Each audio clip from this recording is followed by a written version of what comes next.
Bismillahirrahmanirrahim. Assalamualaikum warahmatullahi wabarakatuh.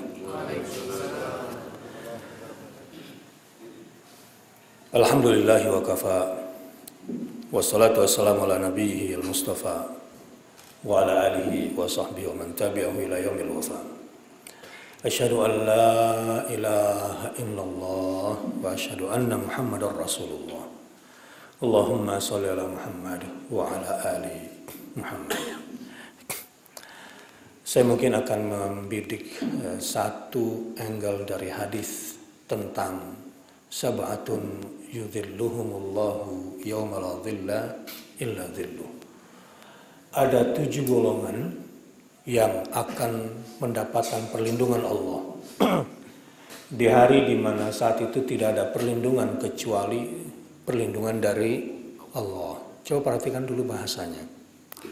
Di hari tidak ada perlindungan kecuali Allah, kecuali perlindungan Allah. Suasana yang sesungguhnya adalah nanti di akhir zaman. Kemudian terjadi kiamat, lalu manusia dibangkitkan dari kuburnya sendiri-sendiri pada hari itu. Yauma yafirrul mar'u min akhihi wa ummihi wa abihi wa sahibatihi wa banihi. Hari itu manusia akan lari dari saudaranya. Tidak ada lagi kawan, tidak ada lagi teman, tidak ada lagi sahabat, tidak ada lagi yang bisa melindungi dan menolong, tidak ada lagi kebersamaan. Likulli imri'in minhum sya'nun yughni. Suasananya itu nanti sendiri-sendiri apa bekal yang dia miliki selama ini dalam hidupnya. Sulit untuk membayangkan suasana pada saat itu. Bahkan anak lari dari ibunya. Anak nggak mau ketemu sama bapaknya. Suami takut ketemu istrinya. Istri mungkin menjerit juga tidak mau berjumpa dengan suaminya. Begitu juga cucu dan keturunannya semua. Itu hari tidak ada perlindungan. Dan satu-satunya yang bisa memberikan perlindungan hanya Allah. Digambarkan bentuk perlindungannya itu. Tiba-tiba ada beberapa malaikat yang tiba-tiba turun. Tetapi di atasnya seperti menjunjung arsyur Rahman. Arasnya. Apa fungsi arasy pada saat itu? Begitu luas, begitu besar. Tapi hanya orang-orang tertentu nanti yang mendapatkan naungan perlindungan itu. Perlindungan dari kasih sayang Allah Subhanahu wa ta'ala. Mungkin gambarannya kalau mahsyar itu sebuah ruang tunggu, sebuah ruang besar yang menakutkan, di mana manusia mungkin berpeluh-peluh keringat ketakutan dan menggigil ketakutan. Tapi ada orang yang kemudian boleh masuk ke ruang tunggu istimewa di bawah naungan arasnya Ar-Rahman pada hari itu. Dia tidak merasakan ketakutan, dia merasakan ketentraman. Ketika orang berpeluh-peluh, dia tidak mengeluarkan keringat. Dia menikmati suasana, naungan dan penjagaan. Bayangkan, Duyufur Rahman ini, calon-calon tetamu Allah untuk masuk surganya, di padang mahsyar, ketika orang semua ketakutan, dia dalam ketentraman. Dia dalam kepastian Allah. Karena memang suasananya pada saat itu sulit untuk digambarkan. Yang pasti nanti penghuni neraka melihat si penghuni surga, padahal jaraknya jauh. Mungkin begitu pula suasananya di padang mahsyar nanti. Ada orang yang tentram, ada orang yang luar biasa sengsaranya. Jamaah rahimakumullah. Siapakah golongan yang bisa mendapatkan perlindungan dari padang mahsyar pada hari yang sangat menakutkan? Salah satunya adalah rajulun qalbuhu mu'allaqun bil masajid. Bentuknya jamak. Seseorang yang kolbunya itu selalu terpaut dengan masjid-masjid, gitu terjemahannya. Bil masajid. Dengan masjid-masjid. Maksudnya begini. Pertama, kata-kata mu'allaqun, kolbunya terpaut, terikat. Jadi orang seperti ini memang ya selalu terpaut hatinya itu dengan masjid. Kemana dia pergi, di mana tempat dia kunjungi, yang pertama kali terbetik hatinya untuk mendapatkan tempat di hatinya untuk dikunjungi adalah masjid. Jadi bentuknya jamak. Maksudnya begini, kan ada orang mau sholat di masjid kalau masjidnya sendiri gitu. Sudah menjadi kebiasaan. Nah, itu sih tipe burung merpati. Jelek-jelek yang penting kandang sendiri. Tahu burung merpati? Ya, dia suka dengan kondisi kandangnya yang bau busuk itu. Dan dia cuma mau tinggal di situ. Bukan yang seperti itu maksudnya. Jadi bukan orang yang ke masjid kalau sedang berada di rumahnya. Dia mau sholat subuh kalau masjidnya masjid tempat dia biasa di rumahnya. Nah, di luar itu, kalau sudah nginep di hotel tidak cari masjid. Kalau sudah rekreasi tidak cari masjid. Bukan begitu maksudnya. Makanya di sini kata-kata yang terakhirnya mu'allaqun bil masajid. Jadi bagi dia semua masjid itu adalah rumahnya Allah Subhanahu wa taala, tempat berteduh jiwa-jiwa yang mencari ketentraman dan kedamaian dalam hidupnya. Makanya beruntunglah orang yang sudah diresapkan dalam hatinya rasa cinta kepada masjid itu. Mu'allaqun bil masajid. Sulit dibayangkan, coba gambarkan betapa bahagianya orang-orang yang bersegera datang ke masjid dalam kesendiriannya, lalu dia ruku, dia sujud, mengingat Tuhannya, rukaan sujadan. Itu bahagianya luar biasa. Dikisahkan satu hari Abu Darda kedatangan tamu perempuan, dan tamu perempuan tetangganya itu berkata sama istrinya, jadi punya mihrab, ada tempat dia bermunajat kepada Tuhannya untuk senantiasa ruku dan sujud. Saya jelaskan kata-kata sujud sebetulnya karena suasana paling indah di dalam masjid adalah ketika manusia dalam keadaan sujud. Karena masjid bisa berarti dua kata. Satu, tempat sujud. Jadi masjid artinya apa? Tempat sujud. Padahal seluruh permukaan bumi itu bagi Muhammad dan umatnya dijadikan ju'ilat liyal ardu masajid. Padahal seluruh permukaan bumi itu untuk umat Muhammad bisa dijadikan tempat sujud. Namun masjid sebagai teritorial, sebagai bentuk ruang tempat, itu nanti punya keistimewaannya sendiri. Saya bicara sujud dulu. Jadi kenikmatan hidup, ketentraman jiwa sebetulnya pada sujud. Abu Darda saking menikmati sujud dalam hidupnya, sebab itu sebetulnya puncak bahagia. Jadi nanti kalau mau bahagia jangan berpikir pergi kemana ya. Kalau siang begitu, kalau malam dugem di mana ya, gitu kira-kira. Itu orang yang memang liar hatinya. Abu Darda dan orang-orang yang soleh tahu persis pusatnya bahagia ini di sini. Enaknya makan itu kalau di tenggorokan saja, maksudnya di lidah saja. Kalau sudah masuk di tenggorokan, lewat, sudah. Tidur juga enaknya kapan? Ya paling detik-detik awal menjelang tidur. Sesudah itu, di mana saja, enak gitu. Apa yang terjadi?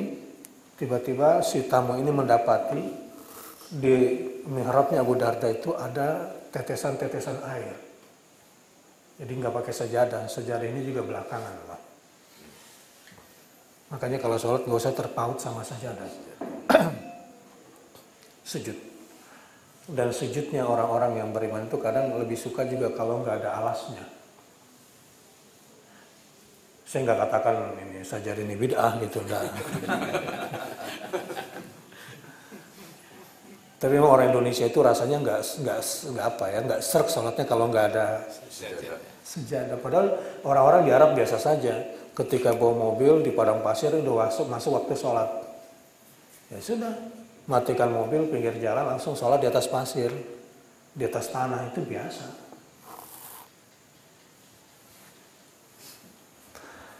Adalah tetesan air. Lalu si tetangga ini bilang sama istrinya, kamu nih nggak sayang sama suami ya? Itu kan ada bekas tetes-tetesan hujan di tempat sujudnya suami, tempat mihrabnya, tempat ibadahnya. Pel dong, bersihkan, keringkan. Istrinya Abu Darda berkata, itu bukan tetesan embun, bukan pula hujan. Apa? Ompol, gitu kan? Bukan pula ompol. Apa itu? Itu adalah air mata Abu Darda setiap malam. Dan setiap kali selalu ada sisa itu. Dia menangis dan air mata bahagia. Orang kalau sudah sujud, lalu bisa teteskan air mata.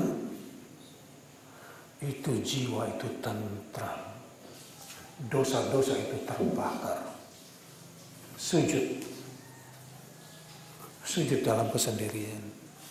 Nah, yang sudah lama tidak menikmati suasana itu, ayo sadar lagi. Yang sudah lama, mungkin ada yang bertahun-tahun bapak-bapaknya nggak pernah menangis dalam sujudnya, keras hatinya, banyak dosanya. Laki-laki itu perlu menangis. Jangan bilang begini sama anak laki-laki, jangan nangis. Nanti besarnya dia akan jadi orang yang kasar, tidak punya rasa yang benar di dalam jiwanya. Tapi kalau dia menangis, nak, kamu punya masalah apa? Karena anak-anak biasanya, terutama bayi-bayi itu, balita-balita itu kan mengekspresikan yang tidak dia suka itu dengan menangis. Ya, apalagi bayi, pokoknya semua yang tidak dia sukai ekspresinya pakai cuma nangis. Dia nggak bisa acting, dia nggak bisa mengolah rasa, dia tidak bisa berekspresi kecuali kalau ada yang dia tidak suka dia menangis, itu saja. Nah, saat itu diarahkan, nak, boleh menangis, tapi sebaik-baik menangis adalah ketika kamu berdoa kepada Allah Subhanahu wa Ta'ala. Kembali. Ada orang-orang yang kolbunya mu'allakun, terikat pada masjid. Kenapa? Karena memang cinta sujud. Kenapa? Karena dia sudah mengetahui bahwa kebahagiaan itu pada waktu sujud. Makanya jangan terlalu cepat mengangkat sujudnya. Kalau lagi sendirian. Tapi kalau lagi jadi imam gak usah lah.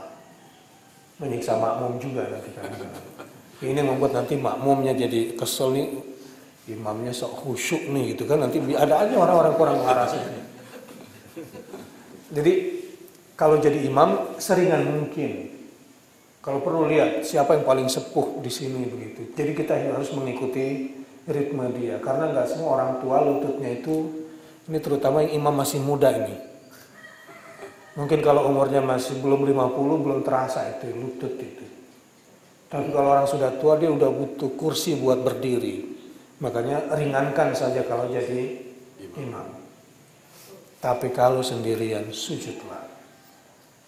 Nah, bapak-bapak, ibu-ibu, Anda bisa menjadi orang yang cinta pada masjid kalau hatinya memang suka sujud. Itu nomor satu dulu.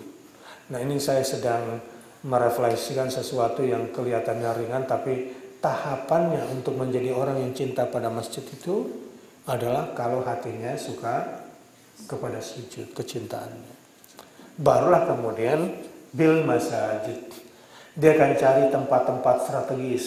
Nah, kata-kata tempat-tempat strategis nih. Ju'ilat lil ardu masajid.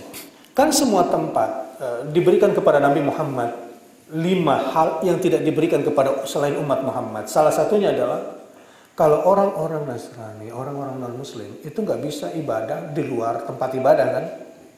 Kalau kita di mana saja boleh kan? Boleh. Kecuali di WC yang nggak boleh. Di gereja boleh? Boleh. Sholat di vihara? Boleh. Kalau nggak ada tempat lain tentunya. Nggak ada larangan. Nah, tetapi kalau ada tempat paling strategis yang di situ turun rahmat Allah Subhanahu wa taala, maka carilah masjid. Carilah masjid. Begini ceritanya. Semalam kan saya jelaskan sedikit, baru kemudian saya tutup karena saya nggak mau terlalu jauh ke sana, dan subuh ini saya lanjutkan. A'udzu billahi minasyaitonir rajim. Subhanalladzi asra bi'abdihi laylan minal masjidil haram ilal masjidil aqsa alladzi barakna hawlahu linuriyahu min ayatina innahu huwas sami'ul basir. Coba perhatikan ayat ini. Maha suci Allah yang telah memperjalankan hambanya di malam hari yang titik-titiknya dimulai dari mana? Masjid. Minal masjidil haram ilal masjidil aqsa. Bangunan yang pertama kali dibangun oleh Nabi ketika hijrah bukan rumahnya, masjidnya. Itu dulu. Sebab inilah tempat strategis untuk membangun jiwa-jiwa yang tentram. Kalau membangun masyarakat, mulainya dari berpikir ekonomi, kan begitu Indonesia. Calon presiden 2014, kriterianya 1, ganteng. 2, gagah. Dikasihlah presiden. Ganteng tapi munafik, gagah tapi pengecut. Ini bukan di Indonesia.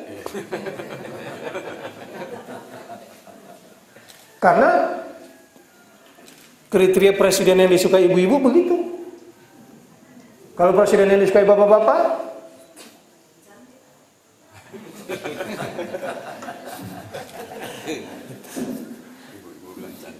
kecuali Presiden Ar-Rahman. Jadi yang dipilih, dan kalau mau sejahtera masyarakat itu tidak mulai dari ekonomi. Selalu begitu kan presentasinya. Oh, calon presiden 2014, ekonomi begini, begitu, begini, begitu. Padahal nanti utang lagi tuh. Banyak bohongnya. Pak Suryadi, seorang militer supaya negara aman, apa yang dipikirkan pertama kali? Beli senjata. Semua senjata yang dibeli dan dipamerkan pada tanggal 5 Oktober kemarin, mulai dari tank Leopard sampai Apache pesawat terbangnya, utang 100%.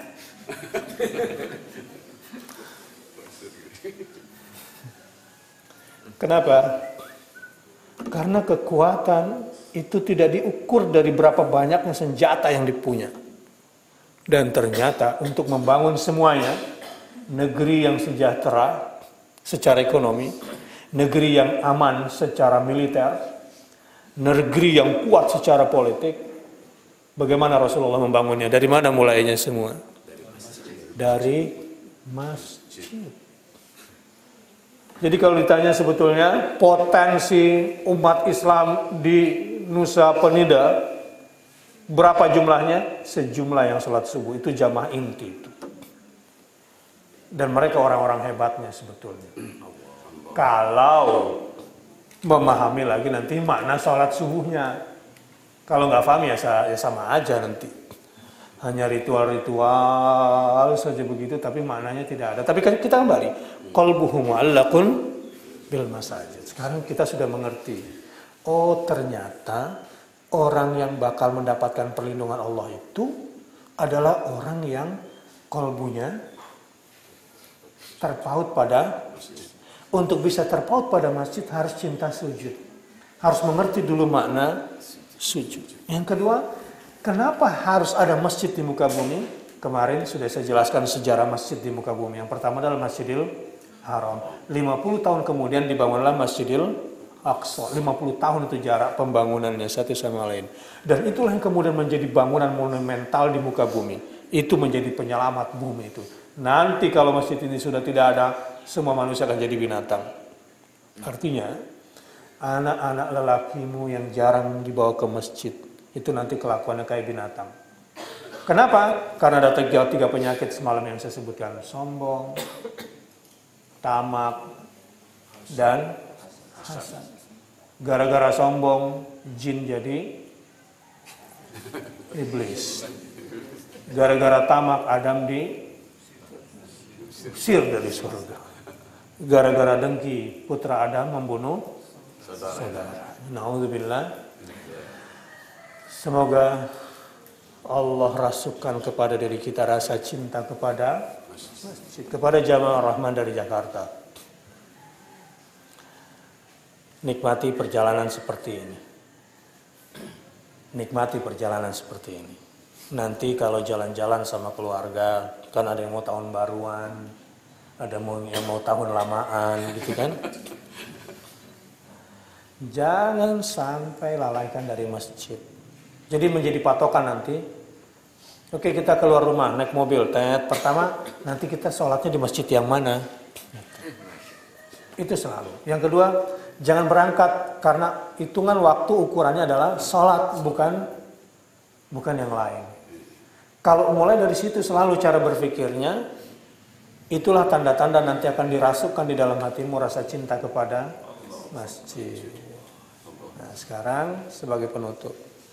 Kalau di televisi ada acara bedah rumah, bangga sekali orang kalau dibuatkan rumah bagus, padahal itu membuat dia jauh dari Allah. Maka bapak-bapak dan ibu-ibu setelah ini jadilah orang yang suka bedah masjid. Ada seorang ibu nih, kalau melihat masjid belum jadi hatinya resah. Dia ngomong sama saya begitu. Dan biasanya dia cari itu di rumahnya dompetnya, emasnya, atau pokoknya harus ada yang keluarkan. Itu calon penghuni surga insya Allah. Kalau ada yang nggak beres di masjid gitu dia datang, dia kemudian lihat apa lagi yang belum saya punya. Sebab ini rumahnya Allah, Allah Maha Kaya, bayarannya pasti memuaskan. Subhanakallahumma wa bihamdika asyhadu an la ilaha illa anta astaghfiruka wa atubu ilaik. Saya nggak bercanda ya. Ini rumah Allah, Allah Maha Kaya, bayarnya memuaskan. Kira-kira bercanda atau beneran ini? Benar. Bercanda atau beneran, Bu? Benar. Tanamkan baik-baik. Walau kelihatannya santai, tapi kalau itu masuk ke dalam hatimu, mudah-mudahan keturunannya dikasih keturunan yang cinta dengan masjid. Wassalamualaikum warahmatullahi wabarakatuh.